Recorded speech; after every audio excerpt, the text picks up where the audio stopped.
Hello, friends, and welcome back to series of video lectures on organizational behavior. मैं doctor Arpita Chaudhary आज आपसे बात करूंगी theory X, theory Y and theory Z के बारे में। संगठनात्मक मनोविज्ञान के अंदर एम्प्लॉय बिहेवियर किस तरह से व्यक्ति जो काम करता है उसके बिहेवियर के बारे में बहुत महत्वपूर्ण जानकारियां हमें इन सिद्धांतों से मिलती हैं। चलिए इनके बारे में बात करते हैं।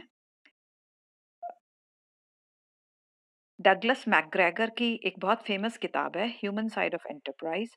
उसमें उन्होंने दो अजम्पशंस दिए थे, theory X and theory Y, about how individuals behave at work. किस तरह से व्यक्ति अपने कार्य क्षेत्र में व्यवहार करता है, उसी से संबंधित ये सिद्धांत थियरी एक्स और थियरी वाई है। क्या है ये? थियरी एक्स बेसिकली बात करती है, ये मानती है कि जो एम्प्लॉयज होते हैं वो बहुत लेजी होते हैं। लेजी मतलब आलसी होते हैं और कार्य को बेसिकली नापसंद करते हैं और उनको जबरदस्ती या पनिशमेंट के डर से, दंड के डर से या फाइनेंशियल रिवॉर्ड्स का लालच देकर काम करवाया जा सकता है। तो मूलतः ये जो सिद्धांत है, this is the traditional form, जो कन्वेंशनल जो तरीका है ऑर्गेनाइजेशनल बिहेवियर का, वो है। और बेसिकली सो ये मानता है कि मनुष्य आलसी होता है जिसको काम करना नापसंद होता है। सेकेंडली, वो रिस्पॉन्सिबिलिटी नहीं लेता, they do not take responsibility and are not very ambitious. और इसके साथ साथ दे सेल्डम टेक रिस्क्स, कोई रिस्क भी लेना पसंद नहीं करते, and give high importance to security needs. तो इसके साथ साथ ये भी मानते हैं कि मनुष्य जिम्मेदारियां या रिस्पॉन्सिबिलिटी नहीं लेना चाहता और एम्बिशियस भी नहीं होता है। अ, ये जो व्यूज हैं they were held by Taylor and दूसरे जो साइंटिफिक मैनेजमेंट जिसकी अपन ने जब शुरुआत में बात करी थी, अगर आपको याद हो, तो उनका भी ये मानना था कि जो वर्कर्स हैं वो कार्य को नापसंद करते हैं, कार्य करना पसंद नहीं करते हैं, एम्बिशियस भी नहीं होते हैं और सिक्योरिटी नीड्स को ज्यादा प्राथमिकता देते हैं। इसके साथ साथ ये जो सिद्धांत है ये भी मानता है कि जो थियरी एक्स लीडर होता है, जो नेता होता है थियरी एक्स का, वो इनटॉलरेंट होता है, असहनशील होता है, डिटैच्ड होता है, लोगों से ज्यादा अटैच होके नहीं रहता, ज्यादा इमोशनली एक बॉन्ड बना के नहीं रहता।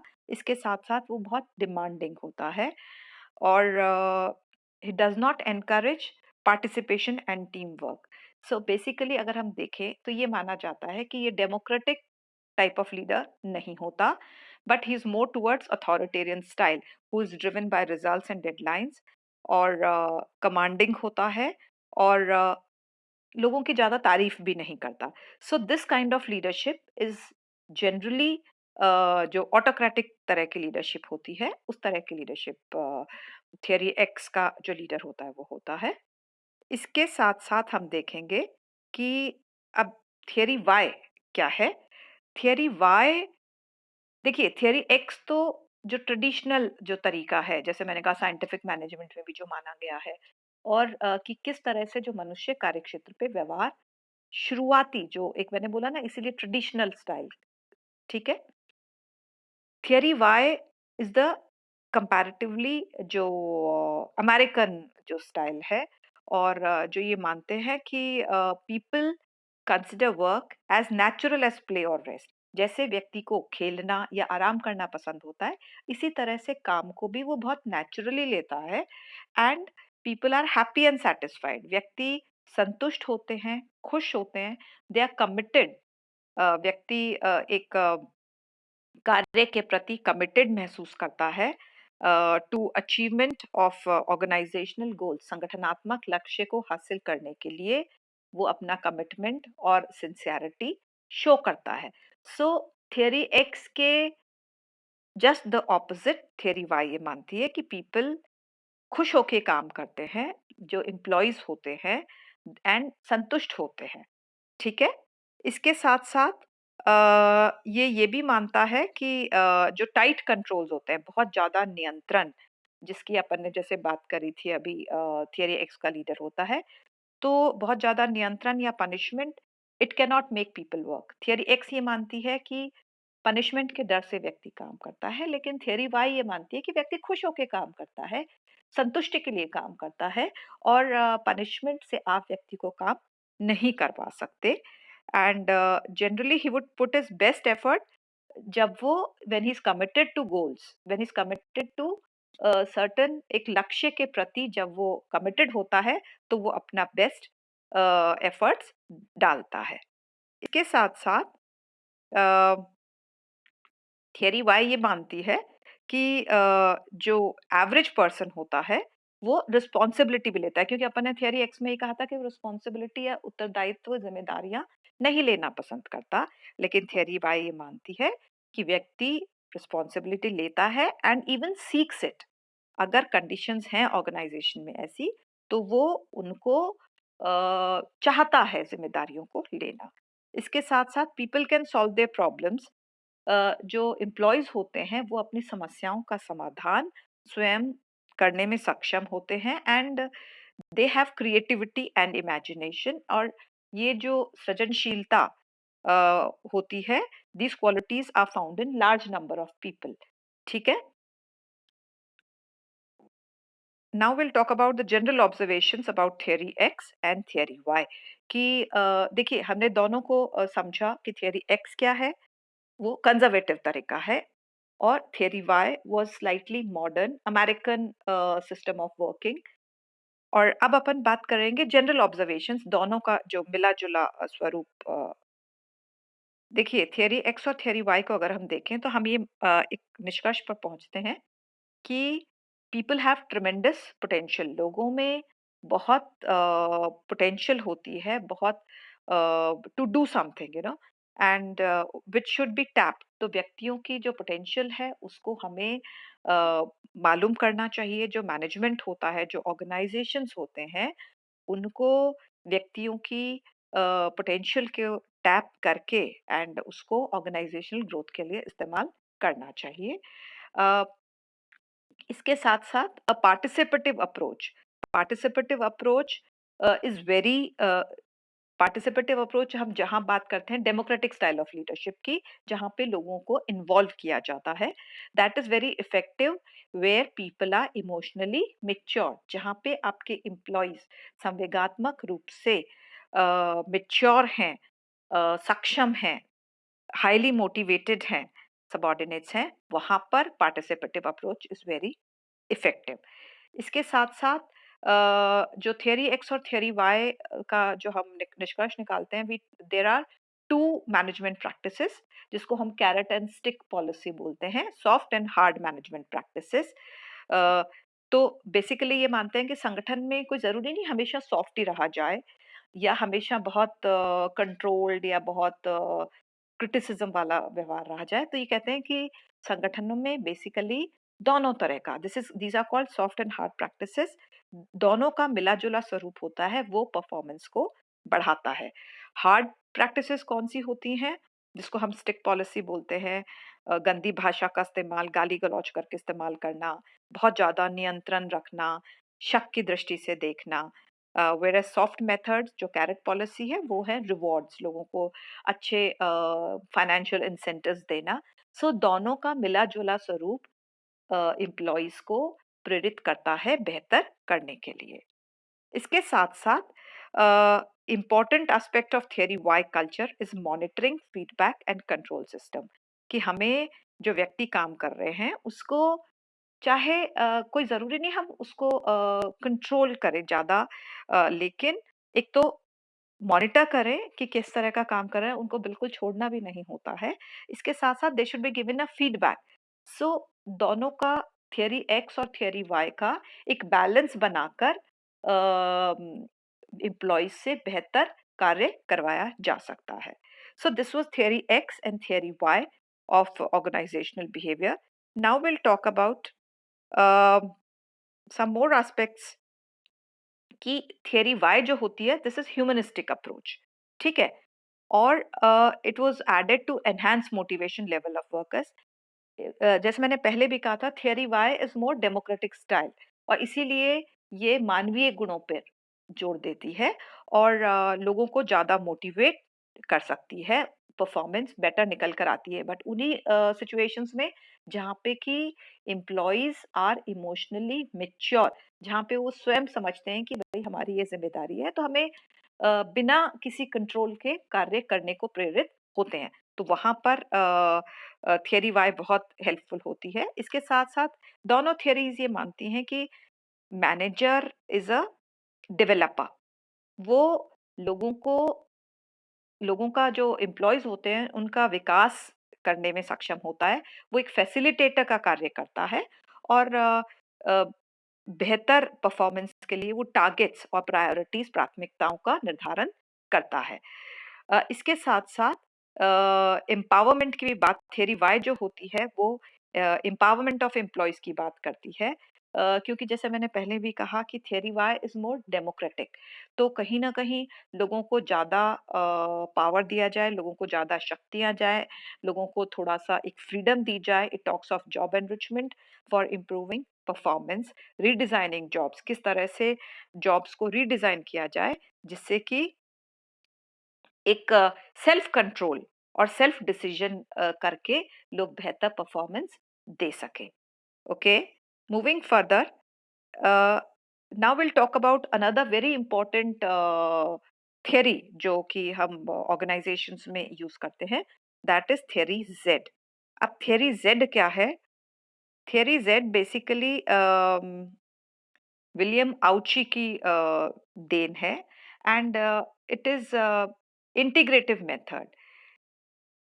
Integrative means collaborative. जो हमने जो अमेरिकन, जो मैंने बात करी थी कि अभी जैसे थियरी वाई की अपन ने बात करी, और थियरी वाई और जो जापानीज वर्क कल्चर, देखिए ये जो टाइम था कि Japan was coming up as a very developed and technically very advanced nation.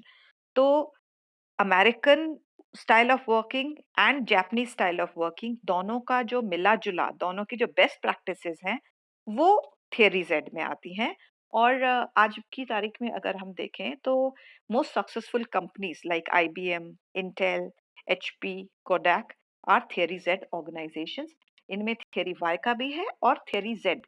So theory जो जापानीज कल्चर जो मैंने बोला, सो दोनों का इंटीग्रेटिव अप्रोच थियरी जेड में हमें देखने को मिलती है।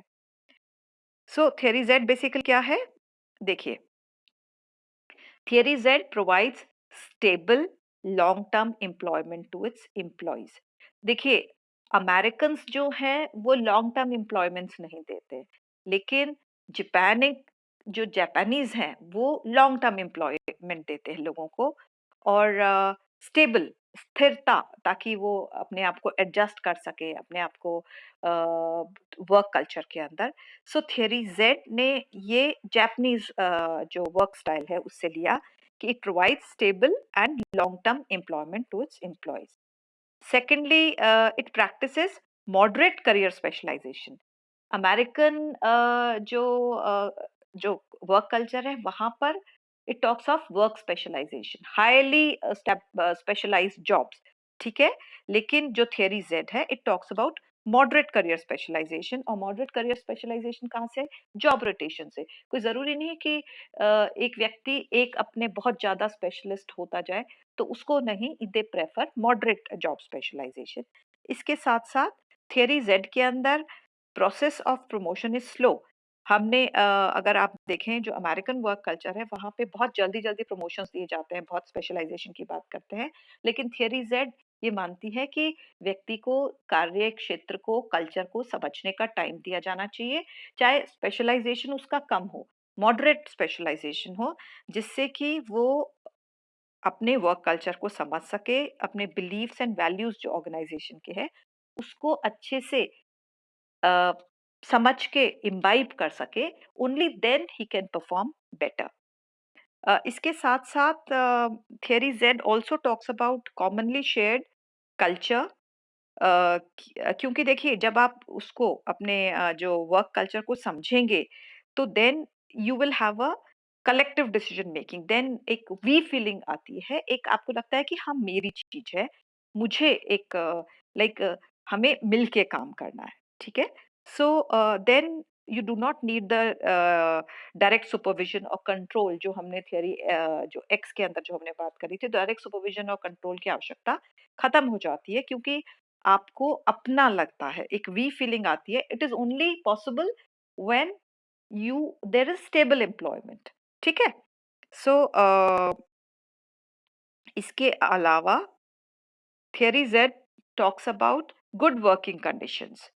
देखिए आप जो एम्प्लॉयज हैं उनको बहुत बेहतर सुविधाएं दें, अच्छा एनवायरनमेंट, वर्क कल्चर दें, इसके साथ साथ अट्रैक्टिव पे पैकेजेस, सो जिससे कि व्यक्ति कार्य को छोड़कर ना जाए। You do not have a problem of high turnover.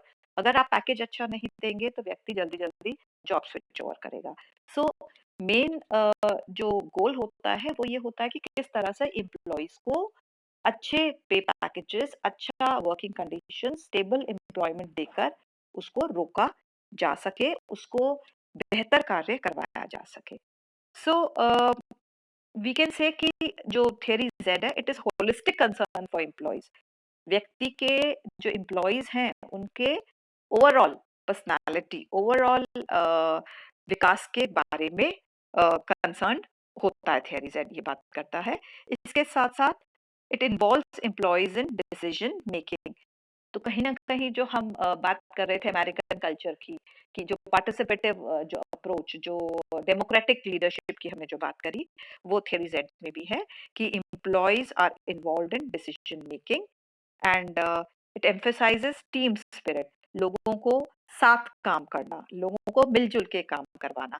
और वो जैसे मैंने बोला कि जब हम स्टेबल एम्प्लॉयमेंट देंगे, लॉन्ग टर्म एम्प्लॉयमेंट देंगे, वो वर्क कल्चर को समझेगा, एक दूसरे की जो वर्कर्स हैं वो एक दूसरे की वैल्यूज को, बिलीफ्स को समझेंगे, and only then they can work as a good team, ठीक है।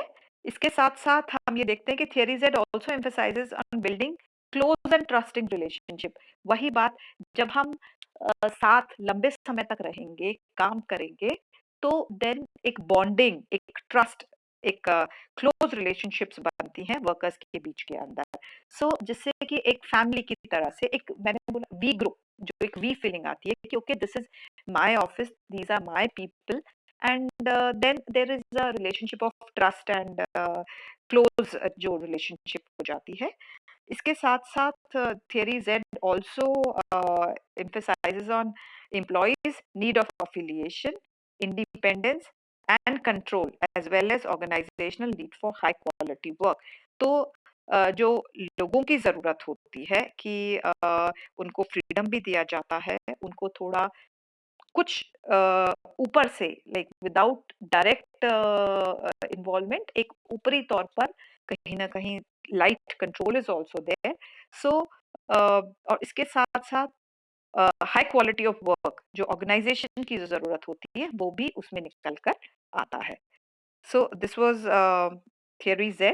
I hope it's very clear कि किस तरह से एम्प्लॉइज कार्य क्षेत्र में बिहेव करते हैं, उससे संबंधित तीनों सिद्धांत आई थिंक आपको बहुत अच्छे से समझ में आ गए होंगे।